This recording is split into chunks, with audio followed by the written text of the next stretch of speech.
जब दो नर शेरों का जोड़ा किसी इलाके पर कब्जा करने आता है और आते ही वे सबसे पहले लकड़बग्घों के झुंड में से किसी एक लकड़बग्घे को खत्म कर डालते हैं, तो इसका असर पूरे इलाके पर पड़ता है और संदेश इलाके के सारे शिकारी जानवरों तक पहुंच जाता है, यहाँ तक कि इलाके के राजा तक भी। इस तरह की खतरनाक एंट्री को देखकर लकड़बग्घे समझ जाते हैं कि अब इनसे इज्जत से पेश आना है और इनके दायरे को कभी भी लांघना नहीं है। आते ही लकड़बग्घे को खत्म करने वाले इन दो शेरों का नाम है सिम्बा और ब्लॉन्डी, और जिस शेर के इलाके पर ये कब्जा करने आए थे उस शेर का नाम है स्कार। इस वीडियो में हम देखने वाले हैं कि स्कार इन दो सिरफिरे शेरों से कैसे सामना कर पाएगा। इसके अलावा हम जानने वाले हैं स्कार का भाई स्क्रफी के बारे में, जो कि स्कार से भी ज्यादा ताकतवर रहता है। अगर आपने अभी तक इस चैनल को सब्सक्राइब नहीं किया है तो चैनल को सब्सक्राइब कर लीजिए, साथ ही साथ बेल आइकन को भी दबा दीजिए ताकि इसी तरह की इंटरेस्टिंग वीडियोस की नोटिफिकेशन आप लोगों तक सबसे पहले पहुंच सके।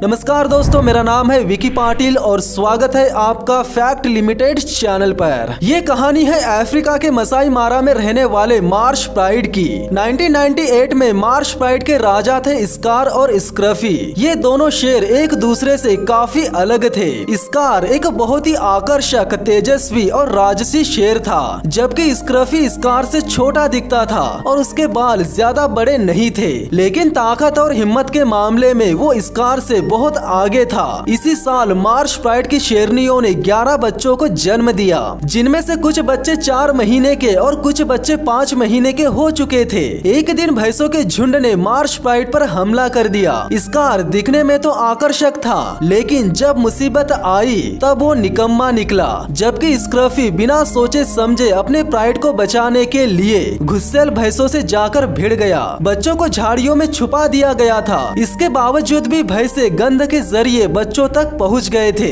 इस गहमा गहमी को देखकर लग रहा था कि इस झगड़े में परिवार के 4-5 बच्चे मर चुके होंगे, लेकिन इस झगड़े में सिर्फ एक ही बच्चा मरा था। अगर यहाँ स्क्रफी मौजूद नहीं होता तो मार्श प्राइड के बहुत सारे बच्चे मारे जाते। शेरों की कहानी में अगर इंसान नाम का किरदार आ जाए तो उस कहानी का भाजीपाला होना तो तय है। शेर इंसानों के मुकाबले काफी अलग जिंदगी जीते हैं। उन्हें पैदा होने से लेकर जिंदगी की आखिरी सांस तक हजारों बार मौत का सामना करना पड़ता है। वे हर तीसरे दिन कहीं न कहीं से लड़ झगड़ कर आते हैं, और ये भी सच है कि शेर के 10 बच्चों में से केवल एक ही बच्चा बड़ा होने तक जी पाता है और अपनी ताकत के दम पर पूरे जंगल पर राज करता है। अब ऐसे में शेर को कोई इंसान जहर देकर या बंदूक से या फिर 10-12 लोग मिलकर भाले से खत्म कर दे तो सोचिए उस शेर के साथ कितनी बड़ी नाइंसाफी होगी। ऐसा ही कुछ होता है स्क्रफी के साथ। एक साल बाद यानी 1999 में स्क्रफी अपना इलाका छोड़कर उन इलाकों में चला गया जिन इलाकों के किनारों पर मसाई मारा के लोग अपने पालतू जानवरों के साथ रहते थे। उस इलाके में स्क्रफी ने एक दूसरी मादा के साथ अपना घर बसाया। फिर कुछ दिनों बाद स्क्रफी ने एक गाय का शिकार कर लिया,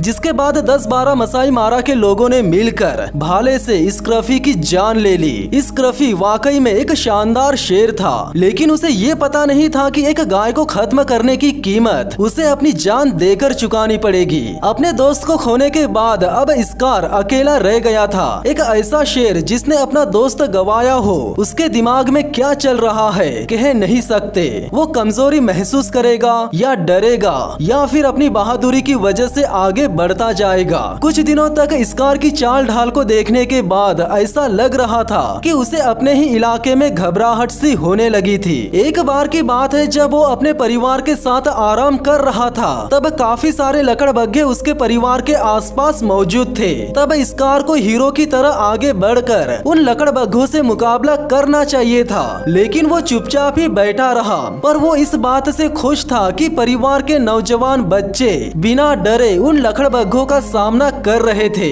कुछ दिनों बाद स्कार और उसके परिवार की जिंदगी में उत्पाद मचाने के लिए 2 ताकतवर और विकसित शेर उसके इलाके में आ गए। उन दोनों का नाम था सिम्बा और ब्लॉन्डी। दोनों ये ठान कर आए थे कि अब मार्श प्राइड की गद्दी पर वे दोनों ही राज करेंगे। उनकी चाल, उनके देखने का अंदाज वाकई में बहुत ही कमाल का था। उन्होंने आते ही लकड़बग्घों के झुंड पर हमला कर दिया और उन लकड़बग्घों में से एक लकड़बग्घे को खत्म कर दिया। नर शेरों का एक जोड़ा किसी इलाके में आता है और आते ही वो सबसे पहले किसी लकड़बग्घे की जान ले लेता है तो इसका जो असर होता है वो पूरे इलाके पर पड़ता है। शेरों की भाषा में ये एक चेतावनी है कि इस इलाके के दायरे को लांघने का मतलब है मौत। स्कार के इलाके में आकर एक लकड़बग्घे को खत्म करके इस तरह की छाप छोड़ने का एक ही मतलब है, खुली चुनौती। सिम्बा और ब्लॉन्डी ने स्कार को खुली चुनौती दी थी, लेकिन स्कार इस चुनौती को स्वीकार किए बिना ही इलाका और अपने परिवार को छोड़कर चला गया, जिसके बाद मार्श प्राइड के सिर पर मंडराने लगा एक खतरा। लेकिन सिम्बा और ब्लॉन्डी ने मार्श प्राइड को नुकसान नहीं पहुंचाया, बल्कि उनके आने से 2004 तक प्राइड की संख्या काफी बढ़ चुकी थी। अब मार्श प्राइड में टोटल 29 शेर थे। सिम्बा अपने बड़े से परिवार के साथ ऐसा चल रहा था मानो कोई राजा चल रहा हो। सिम्बा ने अपने भाई ब्लॉन्डी को गवा दिया था। ब्लॉन्डी की मौत भैंसों से हुई मुठभेड़ में हुई थी। अब सिम्बा इस बड़े से परिवार का एकमात्र नर था, जिसे अब संभालना था इस बड़े से इलाके को। इन 29 शेरों में एक शेरनी ऐसी थी जिसका किरदार इस कहानी में काफी अच्छा रहा। उस शेरनी का नाम था बेबी। बेबी वो शेरनी थी जो भैंसों के हुए हमले में बचे हुए बच्चों में से एक थी। ऐसा भी कहा जाता है कि बीबी स्कार की ही बेटी थी। प्राइड में जितनी भी शेरनियां थी उन्होंने बच्चों को जन्म दे दिया था और उनके बच्चे काफी बड़े हो चुके थे। सबसे लास्ट में बीबी ने बच्चों को जन्म दिया। उसके बच्चे प्राइड के सारे बच्चों से छोटे थे, इसीलिए वो प्राइड से लगभग आधा किलोमीटर या 400 मीटर की दूरी पर रहने लगी थी, यानी वो अपने प्राइड के नजरों के सामने ही रहती थी। कुछ देर बाद मार्श प्राइड की शेरनियां एक भैंसे को पकड़ लेती है। यहाँ सबसे कमाल की बात ये देखने को मिलती है कि एक शेरनी भैंसे की नाक और मुंह को पकड़ लेती है। ज्यादातर शेरनियां भैंसों का गला दबाकर उन्हें मार देती है, लेकिन ये शेरनी इस भैंसे को उसका दम घोटकर मारने की कोशिश कर रही है। इस वीडियो क्लिप में आप देख सकते हो कि भैंसा सांस लेने की कोशिश कर रहा है और छोड़ी हुई सांस निकल रही है शेरनी की नाक में से। ये शिकार करने का तरीका वाकई में लाजवाब है। मसाई मारा के लोगों ने पालतू जानवरों को चरवाने के लिए उन इलाकों पर कब्जा कर लिया है जिन इलाकों पर शेर राज करते थे। ये मसाई मारा के 10-12 लोग हैं जो हाथ में भाला लिए उन शेरों को मारने जा रहे हैं जिन्होंने इनकी गायों को मारा था। एक अकेली शेरनी के लिए अपने बच्चे को पाल पोस कर बड़ा करना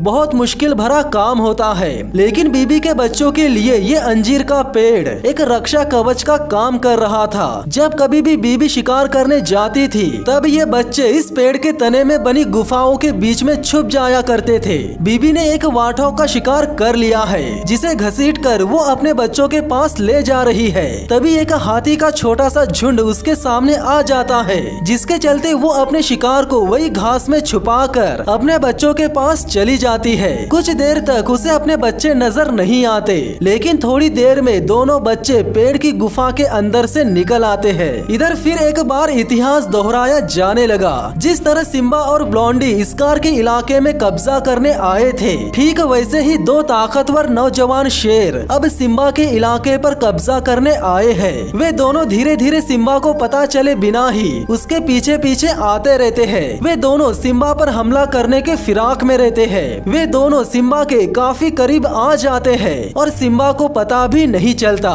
फिर जैसे ही सिम्बा पीछे मुड़कर देखता है तो उसे दो शेर अचानक से नजर आ जाते हैं जो कि सिम्बा पर हमला करने ही वाले होते हैं। इससे पहले कि सिम्बा उनकी पकड़ में आए वो वहाँ से अपनी जान बचाकर भाग जाता है। दोनों शेर काफी दूर तक उसका पीछा करते हैं। कुछ देर बाद जब सिम्बा रुका और उसने पीछे मुड़कर देखा तब ये दोनों शेर भी रुक गए। इन दोनों ने ये समझदारी दिखाई कि अगर सिम्बा इलाका छोड़कर चला जाता है तो ये दोनों बेवजह उसके साथ लड़ाई नहीं करेंगे। लेकिन सिम्बा अपने इलाके की महफूज जगह पर गया और वहाँ से उसने दहाड़ लगाना शुरू कर दिया। उसने ये ऐलान कर दिया कि मैं लड़ने के लिए तैयार हूँ, लेकिन मैं इलाका छोड़कर नहीं जाऊंगा। अगर हिम्मत है तो आओ और मुझे हराकर दिखाओ। इन दोनों शेरों ने अपना एक लक्ष्य तो हासिल कर लिया था। इन्होंने सिम्बा को मार्श प्राइड के इलाके की सरहद से बाहर कर दिया था। अब इन दोनों का दूसरा लक्ष्य था प्राइड के किसी युवा शेरों को खत्म करना। और बदकिस्मती से सबसे पहले इन दोनों की नजर में आए बीबी के बच्चे।